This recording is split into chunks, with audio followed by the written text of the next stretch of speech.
Bonjour Sébastien, Bonjour Hugo, merci beaucoup de prendre un moment pour échanger c'est un plaisir. après ce bel événement où il y a beaucoup de choses qui ont été dites. Ouais.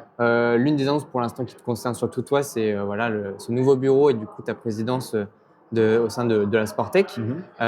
Qu'est-ce que ça va consister? Voilà, quels sont voilà, un peu le travail qui va être réalisé du coup à partir de maintenant de ton côté pour la succession de Jacques finalement du coup? Ouais, les attentes sont importantes parce que le travail de Jacques a été remarquable sur les dernières années. Il n'a pas été tout seul, il y avait un Bien bureau et sûr, des ouais. permanents, mais en tout cas, il a fait un excellent travail et notamment avec cette subvention du ministère, ça nous a permis de beaucoup grandir. Donc l'un des premiers travaux, ça va être de faire perdurer cette dynamique, de continuer sur cette trajectoire de croissance de la Sportec. On a pas mal d'ambitions, notamment on veut faire que la Sportec soit un accélérateur de l'innovation Carrément. dans le domaine du sport et donc on veut créer les conditions pour que les startups puissent lever des fonds au mieux. Aujourd'hui, on a atteint un niveau de 80 millions de levée de fonds cette année en France.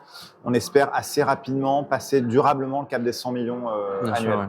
Et un autre sujet qui était important, c'est le guide sur la féminisation des métiers du sport. J'imagine que ça va être aussi un objectif maintenant de diffuser ce guide au maximum et d'aller aussi mettre en place des actions pour aller féminiser du côté de la Sportec Exactement, aussi, c'était hein. une extrêmement belle initiative de Camille Amar de Manita. Cette année, elle a fait un travail remarquable et donc notre but maintenant, ce soir, ça a été une vraie belle mise en avant. Ouais. Amélie Oudéa Castera la soutient, l'a mis en avant ce soir et on va continuer à essaimer ce message.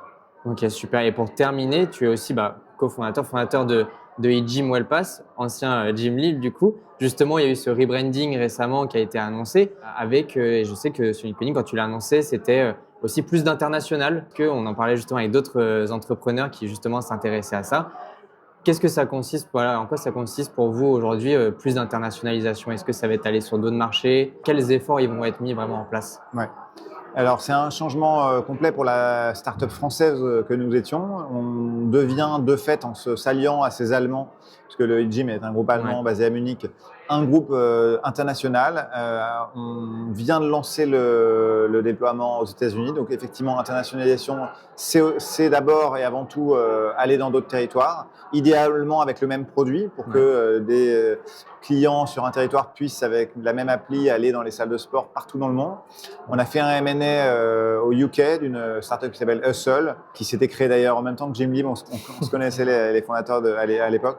Donc il y a une vraie belle histoire là-dessus. Et puis pour les équipes, c'est un nouveau challenge de parler, de travailler dans un environnement international. Les équipes attendaient ça. Souvent, on nous reprochait d'être un peu trop français avec une ambition un peu limitée. Ok. Maintenant, l'ambition devient européenne et même mondiale. On travaille dans un environnement international et c'est enrichissant énormément pour les équipes.